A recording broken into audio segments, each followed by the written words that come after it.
Bosses are firing Gen Z employees mere months after hiring them, and some, well, they're refusing to ever hire them again.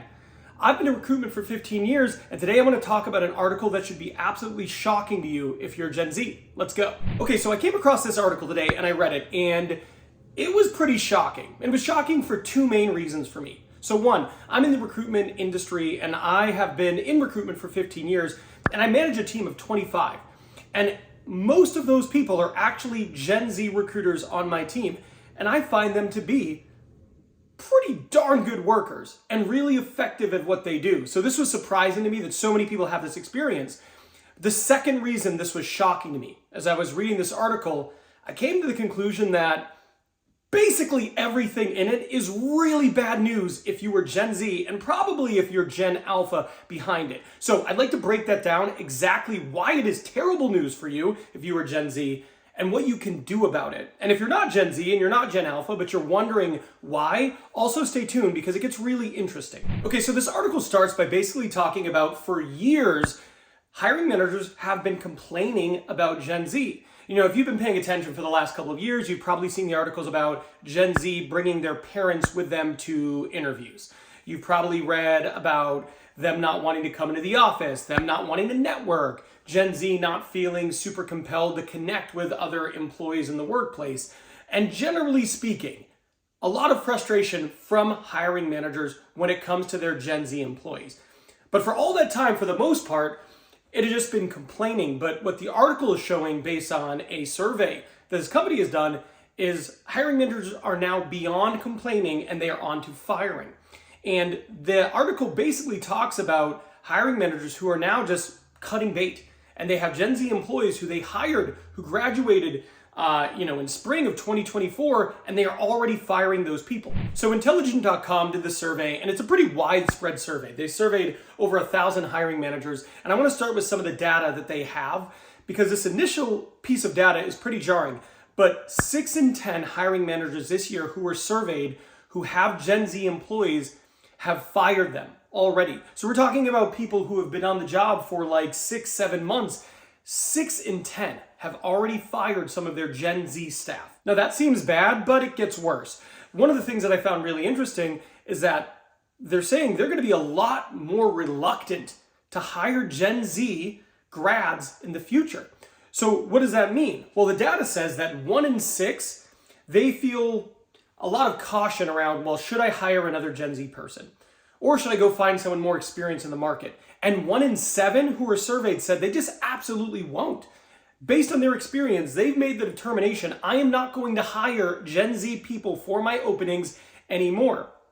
Now, what is really tough about this is this certainly impacts the graduating class of 2024 that graduated recently. But as you look at people who are graduating in the winter of 2024, right around now, if you're looking at people who are graduating in 2025, they will also be adversely impacted because hiring managers are not looking to hire recent grads anymore. I find this to be particularly troubling because it has not been a kind job market these last couple of years. Even though some of the numbers look good, the stock market looks great, it's been really challenging to get a job. And there are a lot of people who are unemployed or underemployed. And they're looking to level up or get a job that is in line with their education, training, certifications, etc. There's a lot of people struggling. But as you look forward, some of the opportunities that traditionally have been there for new grads will not be there. So people who have spent the last 4 years going to school, they're going to graduate in the spring expecting to be able to find an entry-level job. Well, it just got a lot harder for them because of the way hiring managers feel now about hiring Gen Z candidates. One of the things that I think really drives this home from a data standpoint is that of the people who were surveyed, and again, this is over 1,000 managers in tons of different companies worldwide, 75% said they were unsatisfied with their Gen Z hired. Okay, so some of them said, 1 in 6, I don't know if I want to hire them again. 1 in 7 said I absolutely will not hire entry-level people again. But 75% of them said, yeah, I'm unsatisfied. So what does that mean? Even if someone didn't take that hardline stance of I'm unsure or I definitely won't, if you were an entry-level candidate and you were interviewing for a job and there's someone else you're interviewing against who has 4 to 5 years experience for the same job, 3/4 of those hiring managers are definitely going to look at that other candidate and go, well, I see this candidate as having a lot less risk. So people who are new to the job market or are going to be new to the job market are going to have it a lot tougher. However, if that's you, or if you're feeling worried about everything I've said, stay tuned because I'm going to tell you what you can do about it. By the way, if you want to be the best candidate possible and you want to nail your interviews, which is like a key to getting any job ever, I want you to go down to the description box. That first link there, that is the link to my full interview prep guide. And in that link, you have everything you need to become an amazing candidate. I have 25 custom videos I made to teach you how to interview. I have templates you can use to send to recruiters and hiring managers, and I have a few different exercises that once you go through them, you'll become much more effective at pitching yourself as a candidate. Okay, so what can you do about this? Besides being a really good interviewer and getting my interview prep guide, which I do recommend, 50% of the people who were surveyed said they were unhappy with the candidates for 2 main reasons. They were unprepared and they were unprofessional. So what does that tell you? It tells you if you're Gen Z and you're going to an interview, that is the first data point. You want to make sure that you are over-prepared and you come highly professional, right? So when it comes to the interview, I would say it is better to dress more professional than less professional because you want to give off the impression that you are someone who is incredibly professional, right? So I would always make sure I'm asking my recruiter prior to my interview, what do people typically dress like when they are interviewing?